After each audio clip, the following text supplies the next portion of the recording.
remembering VE Day as we commemorate its 68th anniversary. Check out some surprising facts about how the world reacted to victory in Europe. It took 20 hours to complete the surrender documents. Following the suicide of Adolf Hitler on April 30 and the collapse of the Nazi Party, the end of the war in Europe was clearly in sight. Susan Hibbert, a British secretary stationed at Supreme Headquarters Allied Expeditionary Force, SHIF, in Reims, France, began working on a series of documents and cables to world leaders informing them of the impending surrender. On May 6, after the arrival of General Alfred Jodl, the chief of staff to new German President Karl D. Pilkronitz, in Reims, Hibbert and other staffers knew the end was imminent. That morning, she began typing the English version of the Act of Military Surrender and, thanks to repeated changes in wording from all parties, didn't finish until 20 hours later.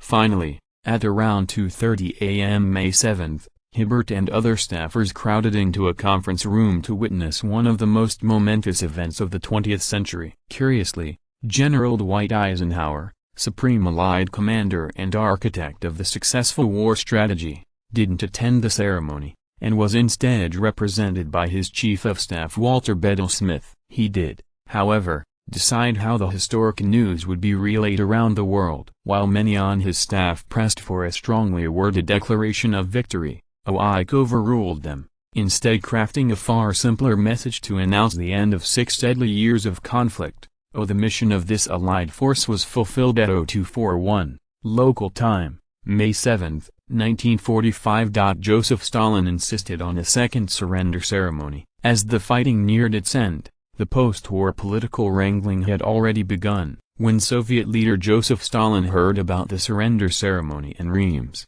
he was none too pleased. He declared that the USSR's representative there, Ivan Sislerov, had not been authorized to sign the document and that the wording differed from a previous agreement Stalin had approved. Stalin, who ensured Soviet troops were the first to arrive in Berlin in an effort to secure control of the city before the Allies, also refused to accept a surrender signed on French soil, and declared the Reims document simply a preliminary surrender. Stalin's remarks caused massive confusion.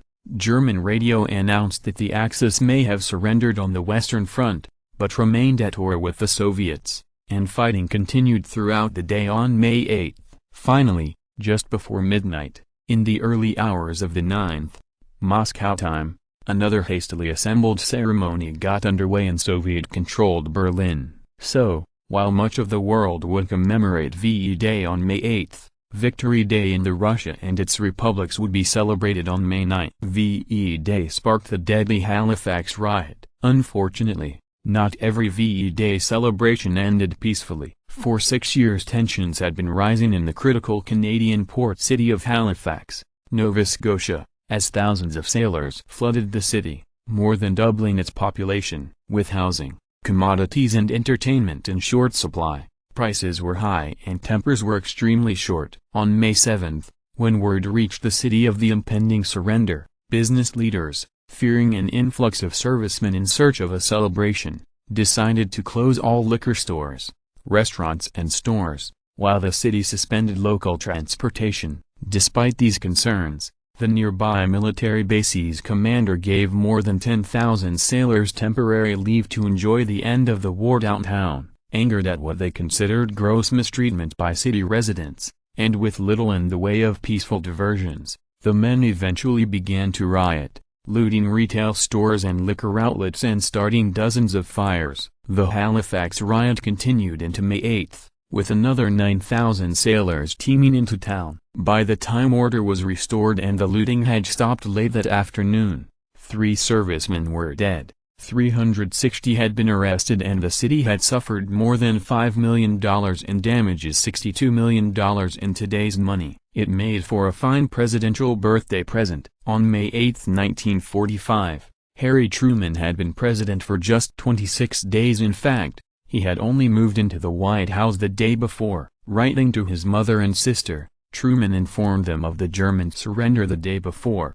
which he would announce to the country shortly after finishing the letter, and noted the day's other, more personal, significance. It was his 61st birthday. When Truman met with reporters later that morning to discuss the surrender, He dedicated the victory to his predecessor Franklin D. Roosevelt, who had died less than a month earlier, then quietly slipped away to celebrate both his birthday and VE Day with friends and aides. The location of the surrender was known as France's City of Kings. The French city of Reims, like much of Europe, had suffered mightily in the early 20th century. Nearly 80% of the city had been destroyed during World War I and again during the Second World War, when the Nazi-occupied city was heavily bombed by Allied planes. Located in the northeast part of the country, it is today probably best known for producing some of the best champagne in the world. But for hundreds of years, Reims played a crucial, if ceremonial, role in French history. Beginning in 496 with the baptism of Clovis, Reims was where the coronation of 33 French kings were consecrated, all using anointing oil that, according to legend, had been provided directly by God. During the 100 Years' War, Joan of Arc liberated the city and had Charles VII crowned king in the city's cathedral. The tradition continued until 1825, when Charles X became the last king to be consecrated in Reims.